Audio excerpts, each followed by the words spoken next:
غلامی سے آزادی اور پاک وطن کا تحفہ، تیرا نسلوں پر احسان، اے قائد اعظم تجھے قوم کا سلام۔ بانی پاکستان قائد اعظم محمد علی جناح کا آج 148واں یوم پیدائش ملی جوش و جذبے سے منایا جا رہا ہے۔ قائد کی ولولہ انگیز قیادت میں بر صغیر کے مسلمانوں کا الگ وطن کا خواب شرمندہ تعبیر ہوا۔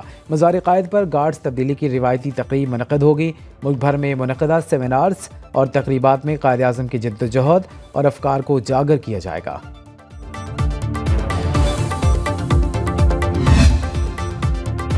صدر مملکت آصف علی زرداری اور وزیر اعظم شہباز شریف کا بابائے قوم کے یوم پیدائش پر بانی پاکستان کو خراج عقیدت۔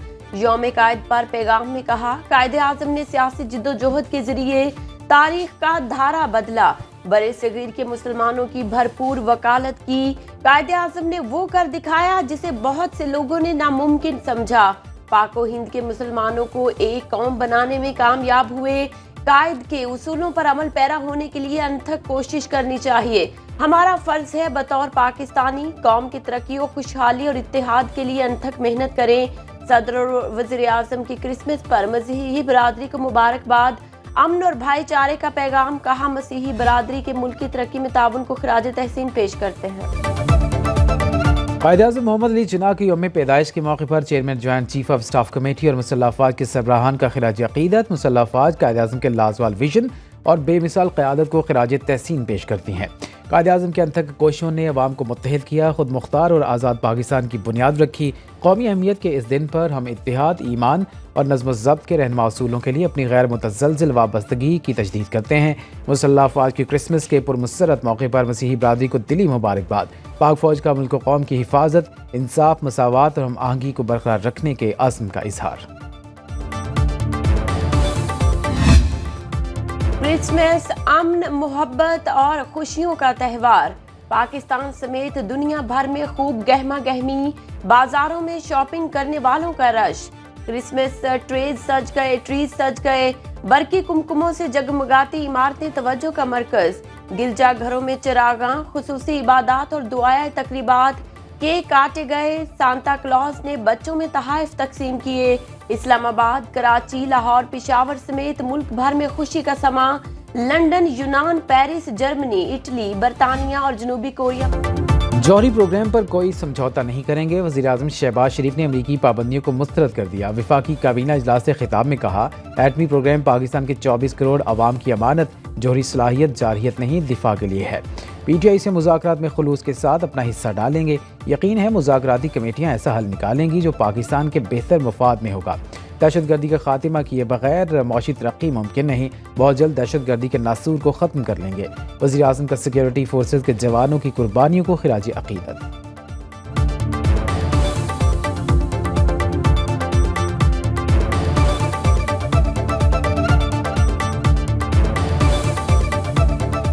یہ وہ چیلنجز ہیں جو کہ اس وقت اس کا ہمیں سامنا ہے، لیکن انشاءاللہ مجھے اللہ تعالیٰ کے فضل و کرم سے یقین کامل ہے کہ ہم انشاءاللہ مل کر اس ناسور کا خاتمہ کریں گے، دہشت گردی کا خاتمہ کریں گے۔ جو قربانیاں دی جا رہی ہیں وہ رائے گاہ نہیں جائیں گے۔ پاکستان کا نظام عدل عالمی انسانی حقوق اور قوانین کے مطابق ہے۔ فوجی عدالتوں کے فیصلے پارلیمنٹ سے منظور کردہ قانون کے تحت کیے گئے۔ ترجمان دفتر خارجہ کا 9 مئی کے مجرموں کی سزاؤں سے متعلق بیانات پر رد عمل۔ کہا، پاکستان کا قانونی نظام اعلیٰ عدالتوں کے ذریعے نظر ثانی کا حق فراہم کرتا ہے۔ ملٹری کورٹ سے سزائیں سپریم کورٹ کے فیصلے کے مطابق دی گئیں۔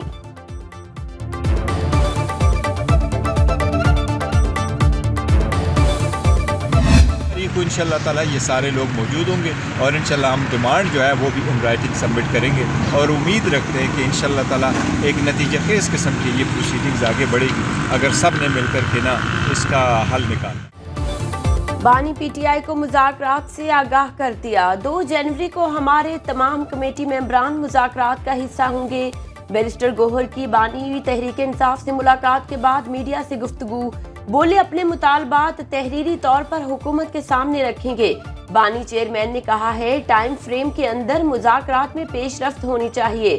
سول نافرمانی سمیت کوئی بین الاقوامی معاملہ ڈسکس نہیں ہوا۔ اسد کیسر کہتے ہیں پی ٹی آئی پر مقدمات کو عوام سیاسی انتقام سمجھ رہے ہیں، حکمران اختیارات کا غلط استعمال کر رہے ہیں۔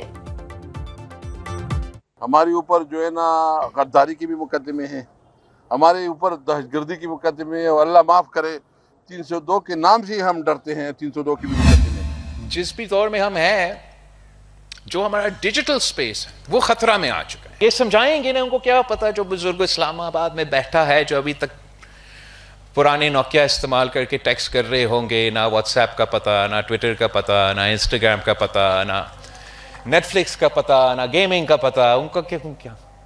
ہمیں جو اپنا حق ان سے اب چھیننا ہے۔ بلاول بھٹو نے ہائی سپیڈ انٹرنیٹ نوجوانوں کا بنیادی حق قرار دے دیا۔ آئی بی ایس سکھر سے طلباء سے خطاب میں کہا، ہماری ڈیجیٹل سپیس خطرے میں ہے، حکومت نوجوانوں کو کنٹرول کرنا چاہتی ہے، لیکن نوجوان مزاحمت کریں۔ معاشی ترقی میں ٹیکنالوجی بنیادی اہمیت کی حامل، اسلام آباد میں بیٹھے بوڑھوں کو اس کا احساس نہیں۔ جمہوری طریقے سے ڈیجیٹل حقوق کے بل کے لیے جدوجہد کرنا ہوگی۔ اسی ٹوٹے پھوٹے نظام میں نوجوانوں کو حق دلائیں گے۔ موسمیاتی تبدیلیاں ہمارے خطے کے لیے بہت بڑا خطرہ ہیں۔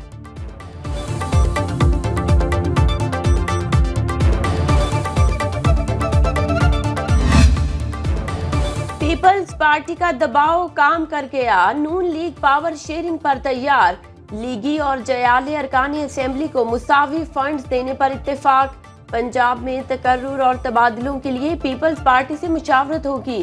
گورنر ہاؤس لاہور میں کوارڈینیشن کمیٹیوں کا اجلاس، پیپلز پارٹی نے موقف اپنایا۔ نون لیگ اتحادی حکومت کے معاملات کو آگے نہیں بڑھانا چاہتی تو واضح کرتے۔ پی پی کے سخت موقف پر نون لیگ کی تحفظات دور کرنے کی یقین دہانی۔ طے پایا، رحیم یار خان اور ملتان کی ڈسٹرکٹ ڈیولپمنٹ کمیٹیوں کی سربراہی پیپلز پارٹی کو ملے گی۔ ضلعی سطح پر مختلف کمیٹیوں میں پیپلز پارٹی کو نمائندگی دی جائے گی۔ نائب وزیر اعظم اسحاق ڈار اور گورنر پنجاب سردار سلیم حیدر پر مشتمل نگران کمیٹی قائم۔ وزیر اعظم نے اسلام آباد جناح ایونیو انٹرچینج انڈر پاس کا افتتاح کر دیا۔ کہا، خوشی ہے 42 روز میں منصوبہ مکمل ہو گیا، اتنے کم دنوں میں انڈر پاس کی تعمیر ایک ریکارڈ ہے۔ اسی برق رفتاری سے ترقیاتی کام کر کے ملک آگے بڑھائیں گے۔ وزیر داخلہ محسن نقوی نے کہا، جناح ایونیو انٹرچینج منصوبے کا 50% کام مکمل ہو چکا، سرینا چوک انڈر پاس کو بھی مقررہ وقت میں مکمل کریں گے۔ چیئرمین سی ڈی اے نے بریفنگ میں بتایا، جناح ایونیو انٹرچینج منصوبے میں سیفٹی اور سیکیورٹی کو یقینی بنایا گیا ہے۔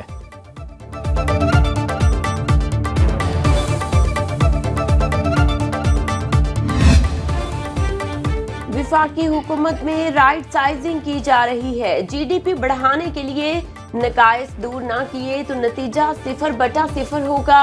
وفاقی وزیر خزانہ سینیٹر محمد اورنگزیب کی سینٹ قائمہ کمیٹی اجلاس میں گفتگو۔ کہا، ہم ٹیکس اتھارٹی اور ٹیکس دہندگان کے درمیان اعتماد بحال کریں گے، کرپشن کا خاتمہ یقینی بنانا ہے۔ ایف بی آر کی تنظیمیں نو کی جا رہی ہے، ٹیکنالوجی کا استعمال بڑھایا جائے گا، تمام شعبوں کو ٹیکس نیٹ میں لایا جائے گا۔ ٹیکس ترمیمی بل 2024 کا مقصد محصولات کا دائرہ کار بڑھانا ہے۔ دنیا کی زندگی ایک امتحان ہے، زندگی نے بسر ہونا ہے، پل پل گزرے گا، پل پل ضروریات آئیں گی، پل پل خواہشات ہوں گی، چاہیں گے کچھ ہوگا کچھ۔ جو مسائل ملک کے وہ ہیں جو قومی سطح کے ہیں، ان پر بحث کر کے ایک لاہ عمل بنائیں، اور کم از کم 3 ٹینیور تک ایک پالیسی ہو کہ حکومت کسی کی بھی آئے، اختیار کسی کا بھی آئے، اس پالیسی کو کوئی نہیں چھیڑے گا۔ اس میں دفاع ہو سکتا ہے، اس میں تعلیم ہو سکتی ہے، اس میں معیشت ہو سکتی ہے۔ سیاسی اور معاشی مسائل کے حل کے لیے اپنی ذات سے نکل کر سوچنے کی ضرورت ہے۔ شیخ سلسلہ نقشبندیہ اویسیہ اور سربراہ تنظیم الاخوان پاکستان حضرت امیر عبدالقدیر اوان کا حیدرآباد میں بعثت رحمت عالم صلی اللہ علیہ وآلہ وسلم کانفرنس سے خطاب۔ فرمایا، مین سٹریم قیادت اصول ضوابط طے کر کے عوام کے سامنے رکھے، سیاسی منشور حالات سے مطابقت نہیں رکھتے۔ ہم سب کی ذمہ داری ہے ملک کی بہتری کے لیے اپنا کردار ادا کریں۔ میں ہر جماعت کے لیے مثبت خواہش رکھتا ہوں، پورے ملک میں ایک بورڈ کی تشکیل ضروری ہے۔ دنیا ایک امتحان ہے، حالات کا علم صرف اللہ کو ہے، راہ کو اختیار کرنے کا ادراک اللہ نے دیا۔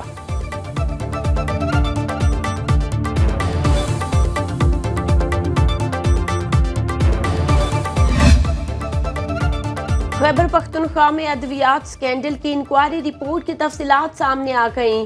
سابق مشیر صحت اور 15 اہلکاروں پر ذمہ داری عائد۔